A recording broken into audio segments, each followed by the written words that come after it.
Hello everyone. അപ്പോൾ SSC സ്പാർട്ടൻസിന്റെ പുതിയൊരു ക്ലാസ്സിലേക്ക് എല്ലാവർക്കും സ്വാഗതം. ഇന്ന് നമ്മളോട് ഡിസ്കസ് ചെയ്യാൻ പോകുന്നത് ഇന്ത്യൻ ഹിസ്റ്ററിയുമായി ബന്ധപ്പെട്ടിട്ടുള്ള കുറച്ച് ഇമ്പോർട്ടന്റ് ആയിട്ടുള്ള മൂവ്മെന്റ്സിനെ പറ്റിയിട്ടാണ്. മൂവ്മെന്റ്സ് അഥവാ കുറച്ച് ഇമ്പോർട്ടന്റ് ആയിട്ടുള്ള ഓർഗനൈസേഷൻസ്, പിന്നെ അത് കണ്ടുപിടിച്ച അതിന്റെ ഫൗണ്ടേഴ്സ് പറ്റിയിട്ടാണ് നമ്മൾ ഡിസ്കസ് ചെയ്യാൻ പോകുന്നത്. പ്രധാനമായിട്ട് SSC എക്സാമുകൾക്ക് കൂടുതൽ റിപ്പീറ്റ് ആയി ചോദിക്കുന്ന ചോദ്യങ്ങൾ മാത്രമേ ഇതിനകത്ത് ഉൾപ്പെടുത്തിയിട്ടുള്ളൂ. പ്രീവിയസ് ഇയർ ക്വസ്റ്റ്യൻസ് ആണ് കൂടുതലും ഇതിനകത്തുള്ളത്.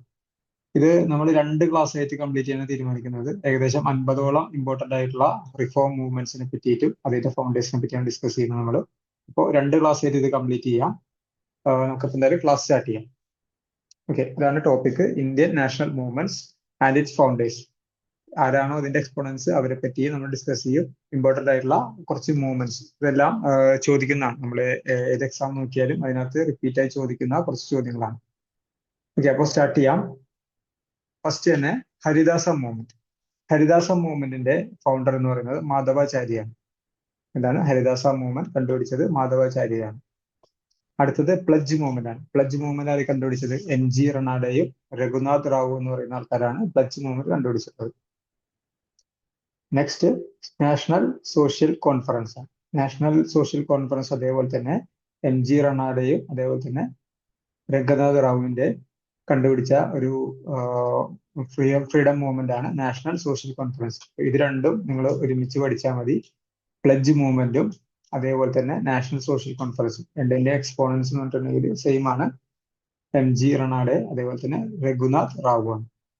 അടുത്തത് free India centre. Free India centre എന്ന് പറയുന്ന ആ ഒരു മൂവ്മെന്റ് കണ്ടുപിടിച്ചാലാണ് സുഭാഷ് ചന്ദ്രബോസ്. എല്ലാവർക്കും അറിയാവുന്ന ആളാണ് സുഭാഷ് ചന്ദ്രബോസ് ആണ് ഫ്രീ ഇന്ത്യ സെന്റർ. ഇത് മാത്രമല്ല വേറെയും കുറച്ച് ഇമ്പോർട്ടന്റ് ആയിട്ടുള്ള മൂവ്മെന്റ്സ് ഉണ്ട് സുഭാഷ് ചന്ദ്രബോസിന്റെ. അത് നമ്മൾ പഠിക്കും. അത് വരുന്ന സ്ലൈഡിൽ നമ്മൾ അതിനെപ്പറ്റി പഠിക്കുന്നതാണ്.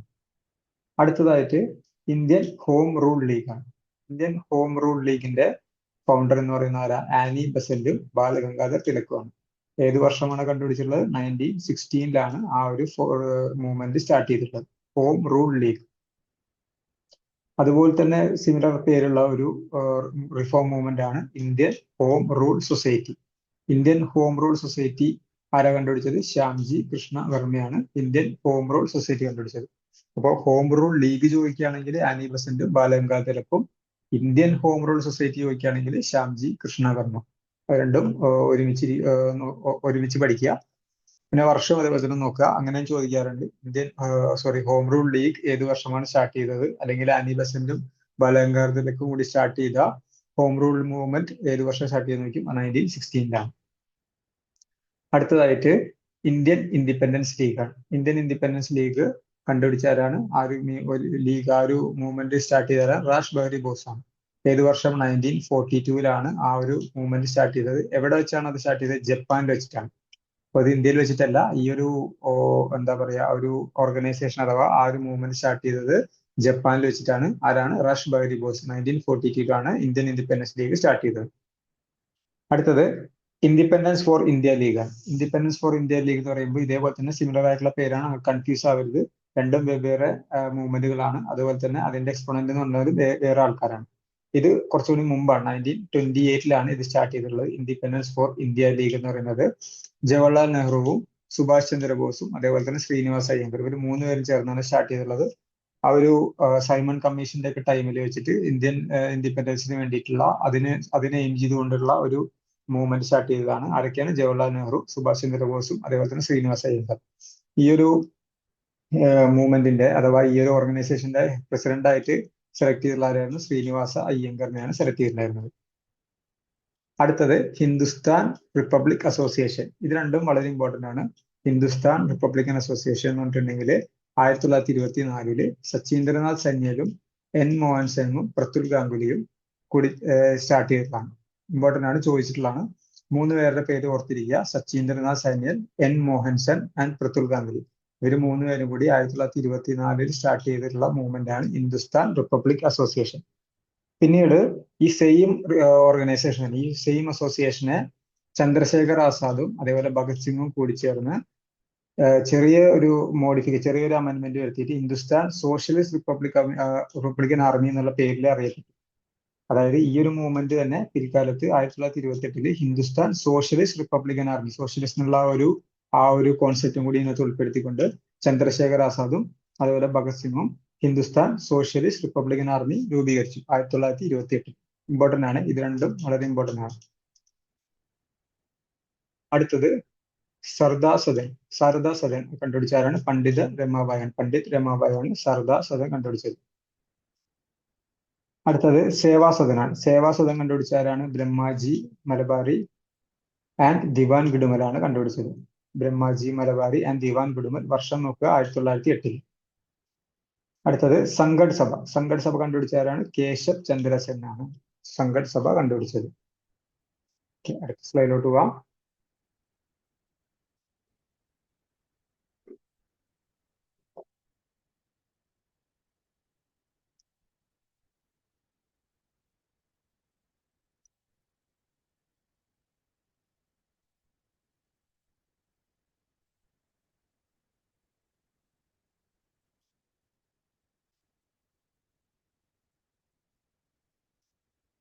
ഓക്കെ, അടുത്തത് ഇന്ത്യൻ റിഫോം അസോസിയേഷൻ ആണ്.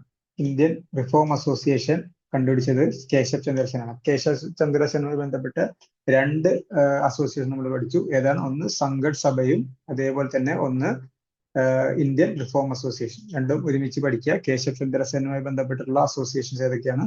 സംഘട് സഭ അതേപോലെ തന്നെ ഇന്ത്യൻ റിഫോം അസോസിയേഷൻ. അടുത്തത് പ്രാർത്ഥനാ സമാജ്. ഇതും ഒരുപാട് റിപ്പീറ്റ് ചെയ്തിട്ടുള്ള ചോദ്യമാണ്. പ്രാർത്ഥനാ സമാജിന്റെ എക്സ്പോണന്റ് ആരാന്ന് ചോദിക്കും. അത് ആത്മറാം പണ്ടുരംഗാണ്. അതേ ആത്മറാം പണ്ടുരംഗിൽ തന്നെ വേറൊരു മൂവ്മെന്റ് ആണ്, അതായത് വേറൊരു ഓർഗനൈസേഷൻ ആണ് ബോംബെ നാച്ചുറൽ ഹിസ്റ്ററി സൊസൈറ്റി. ഒരുമിച്ച് പഠിക്കുക. പ്രാർത്ഥനാ സമാജിന്റെയും ബോംബെ നാച്ചുറൽ ഹിസ്റ്ററി സൊസൈറ്റിയുടെയും ഫൗണ്ടർ ആരാണ്? ആത്മറാം പണ്ടുരംഗാണ്. ഓക്കെ, അതേപോലെ തന്നെ വേറൊരു important association Bombay association. Bombay association കണ്ടുപിടിച്ചാരാണ്? ദാദാബായ് നവറോജി. ബോംബെ അസോസിയേഷൻ കണ്ടുപിടിച്ചാരാണ്? ദാദാബായ് നവറോജിയാണ്. അതേപോലെ ലണ്ടൻ ഇന്ത്യൻ സൊസൈറ്റി കണ്ടുപിടിച്ചാരാണ്?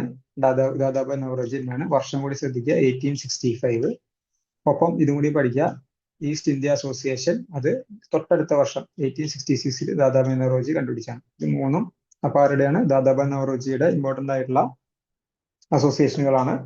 ഇതിൽ എപ്പോഴും ചോദിച്ചു എന്ന് കണ്ടിട്ടുള്ളത് ഇതാണ്. ഈസ്റ്റ് ഇന്ത്യ അസോസിയേഷൻ കൂടുതൽ ചോദിച്ചിട്ടുണ്ട്. 1866 ഈസ്റ്റ് ഇന്ത്യ അസോസിയേഷനും തൊട്ടു മുമ്പത്തെ വർഷം ലണ്ടൻ ഇന്ത്യൻ സൊസൈറ്റിയും കണ്ടുപിടിച്ച ദാദാബായ് നവറോജിയാണ്. ഒപ്പം ബോംബെ അസോസിയേഷനും കൂടി പുള്ളിക്കാരന്റെ കണ്ടുപിടിച്ച ഒരു റിഫോം മൂവ്മെന്റ് ആണ് ബോംബെ അസോസിയേഷൻ. മൂന്നും ഒരുമിച്ച് പഠിക്കുക. Bombay association, London Indian society, East India association ആരുടെയാണ്? ദാദാബായ് നവറോജിയുടെ കണ്ടുപിടിച്ച മൂന്ന് സൊസൈറ്റിയാണ്, മൂന്ന് അസോസിയേഷനാണ്.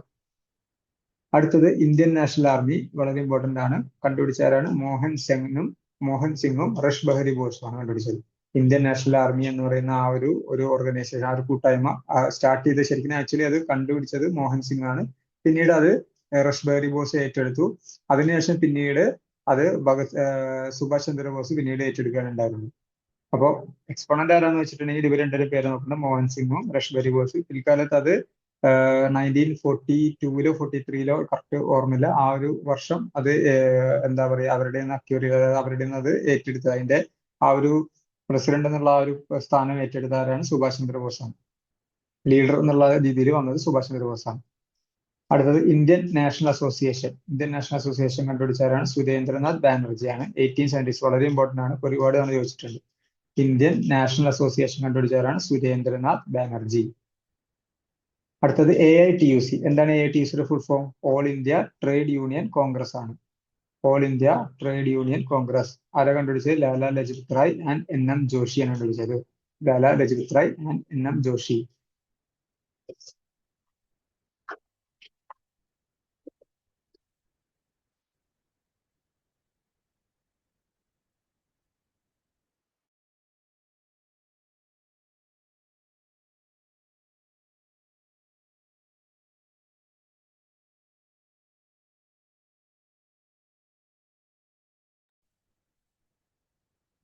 ഓക്കെ, അത് കഴിഞ്ഞ് അടുത്തത് ഏതാ? അടുത്തത് സെർവൻസ് ഓഫ് പീപ്പിൾ സൊസൈറ്റിയാണ്.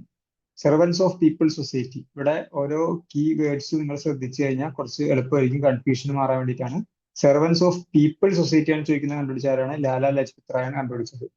വളരെ ഫേമസ് ആയിട്ടുള്ള ഒരു ഫ്രീഡം ഫൈറ്റർ ആയിരുന്നു ലാലാ ലജ്പത് റായ്. നിങ്ങൾ സൈമൺ കമ്മീഷൻ ഒക്കെ പഠിച്ചിട്ടുള്ളവരാണെങ്കിൽ അതിനെ പറ്റിയിട്ട് നമ്മൾ കൂടുതൽ എന്താ പറയുക, ലാലാ ലജ്പത് റായിയെ പറ്റി നിങ്ങൾ പഠിച്ചിട്ടുണ്ടാവും. സെർവൻസ് ഓഫ് പീപ്പിൾ സൊസൈറ്റി കണ്ടുപിടിച്ച ലാലാ ലജ്പത് റായ് ആണ്. Servants of Indian society, servants of Indian ആണ്, ഇപ്പൊ പീപ്പിൾ അല്ല, ഇന്ത്യൻ സൊസൈറ്റി ആരാണ് കണ്ടുപിടിച്ച് വെച്ചിട്ടുണ്ടെങ്കിൽ അതായത് ഗോപാലകൃഷ്ണ ഗോഖലെയാണ്. അതിന്റെ ഹിന്ദിയിൽ അത് അറിയപ്പെട്ടിരുന്ന പേര്, അതായത് സെർവൻസ് ഓഫ് ഇന്ത്യൻ സൊസൈറ്റി അഥവാ ഭാരത് സേവാ സംഘ് എന്ന് കണ്ടുപിടിച്ചാരാണ് ഗോപാലകൃഷ്ണ ഗോഖലെയാണ്. അടുത്തത് അഭിനവ് ഭാരത് സൊസൈറ്റി കണ്ടുപിടിച്ചാരാണ് വി.ഡി. സവർക്കർ ആണ്. ഈ മൂന്നും അതേ നമ്മൾ നേരത്തെ പഠിച്ച പോലെ തന്നെ ക്ലബ് ചെയ്ത് പഠിക്കുക. സെർവൻസ് ഓഫ് പീപ്പിൾ സൊസൈറ്റി ആണ് ചോദിക്കുന്ന ആരാണ്, ലാലാ ലജ്പത് റായ് ആണ്. Indian society, servants of Indian society അഥവാ ഭാരത് സേവാ സംഘാണെങ്കിൽ ഗോപാലകൃഷ്ണ ഗോഖലെയും അഭിനവ് ഭാരത് സൊസൈറ്റി കണ്ടുപിടിച്ചാരാണ് വി.ഡി. സവർക്കറുമാണ്. ഓക്കെ, അപ്പൊ ഇത്രയാണ് ഇന്നത്തെ ക്ലാസ്സിലുള്ളത്. ചെറിയ വീഡിയോ ആയിട്ടാണ്, ചെറിയ ക്ലാസ് ആയിട്ടാണ് നമ്മളിത് കംപ്ലീറ്റ് ചെയ്യാൻ ഉദ്ദേശിക്കുന്നത്. 10-15 മിനിറ്റിന്റെ ചെറിയ ക്ലാസ് ആയിട്ട്. അടുത്ത ഒരു ക്ലാസ്സിൽ നെക്സ്റ്റ് ഒരു ഇമ്പോർട്ടന്റ് ആയിട്ടുള്ള 25 ഇമ്പോർട്ടന്റ് ആയിട്ടുള്ള മൂവ്മെന്റ്സ് കൂടി ഡിസ്കസ് ചെയ്തിട്ട് നമ്മൾ ഈ ഒരു സെഷൻ നമ്മൾ വൈൻഡപ്പ് ചെയ്യും, ഈ ഒരു ഇമ്പോർട്ടന്റ് മൂവ്മെന്റ്സ് എന്നുള്ളത്. പിന്നീട് അതിന് ശേഷം കുറച്ച് എക്സാം ഓറിയന്റഡ് ആയിട്ടുള്ള കുറച്ച് റിലവന്റ് ആയിട്ടുള്ള ഏതെങ്കിലും ഇതേപോലത്തെ ടോപ്പിക് നമുക്ക് ഡിസ്കസ് ചെയ്യാം.